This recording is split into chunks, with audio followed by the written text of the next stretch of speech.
Gunther versus Finn Balor almost made me cry, and it's not for the reason you might think. Welcome to Allison Analysis. I'm Ben Allison, and I've analysed last night's episode of Raw, and I have 5 things that I want to talk about. Before we get started, if you're a regular viewer of Allison Analysis, you're going to realise that today's video is a very different format to usual. That is because I'm trying something new. If you like it, please let me know. If you don't like it, also let me know, because I can do a 180 and go back to the old format for the next video. But I wanted to try something a little bit different today. But without further ado, let's get into the 5 things that I want to talk about from last night's episode of Raw. In at number 5, time has run out for the final Testament versus New Day storyline because it has gotten stale. When this storyline started, I was so excited for it. I thought that this really could revitalize the New Day. It could just do something different for them because they've been feeling stale over the past year since Big E has been out injured.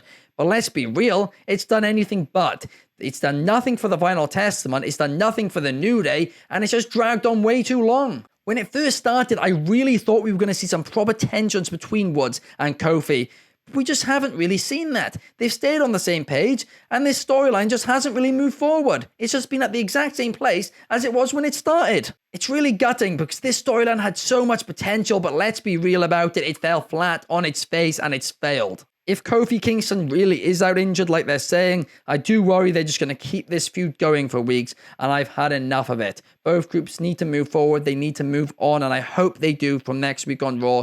Karrion Kross got the win last night, so hey, let's continue moving him up the card, I guess. Give him something different. Let's see if the final Testament can work. In at number 4, the women's division deserved a lot more time on last night's episode of Raw. Raw is a 3-hour show, and the women's division was only in front of a crowd for 9 minutes last night, and that is just completely and utterly unacceptable. Now, of course, that's not counting the pre-recorded promo packages and all of that, because there was a great one from Liv Morgan.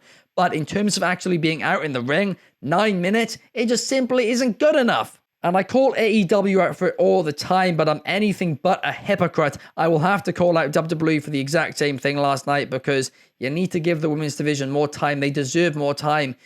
After WrestleMania, Raw was given a lot of time to the women's division, and it was working. The women's division was killing it.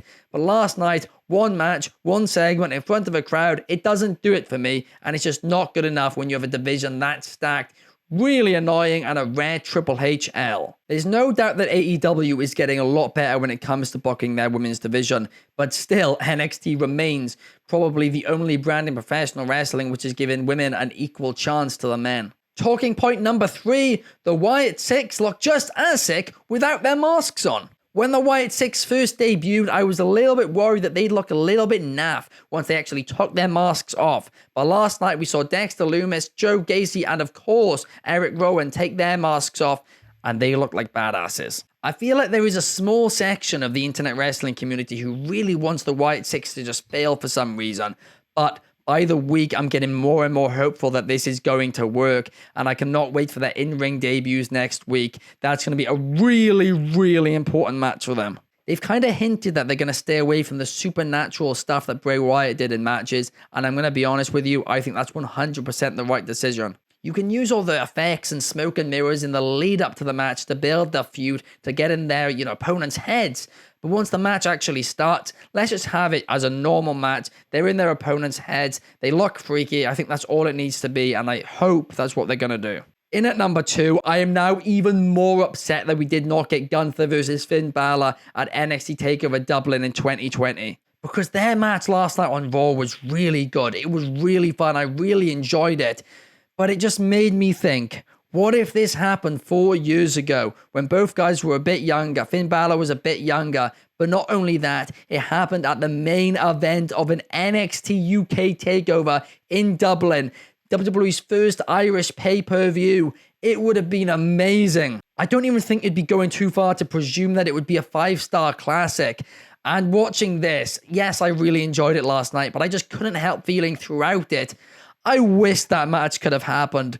COVID ruined so many things, and one of them was getting Gunther versus Finn Balor in NXT UK. And point number 1, the biggest talking point coming out of last night's episode of Raw was, to me, Rollins' referee discretion rule could make or break CM Punk versus Drew McIntyre at SummerSlam. Because I'm going to be honest here, I'm not sure how I feel about it. I'm not sure I like this rule. Because he could just count the pins whenever he wants to. He could count 1,000,000, like he said, for a count out, or he could count to 10. There's no consistency there, and that could make this match really just convoluted. At the same time, though, maybe Rollins will be a bit more lenient. Maybe he will let some weapons be used. Maybe he will allow chairs, but he won't allow tables, or something like that. This could work, right? We see in New Japan Pro Wrestling, referees have referee discretion, and a lot of the time it works really well.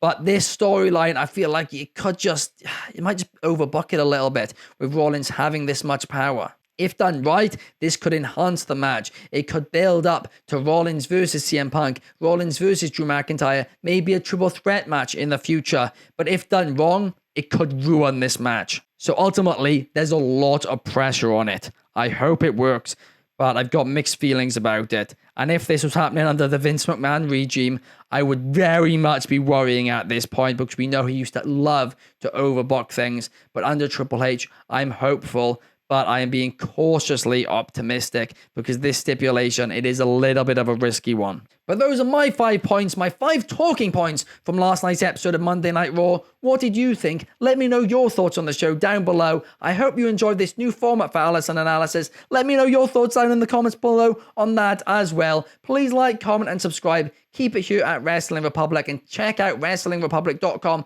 for our official Raw review by Kobe Galanzowski. See you guys in the next one. Peace.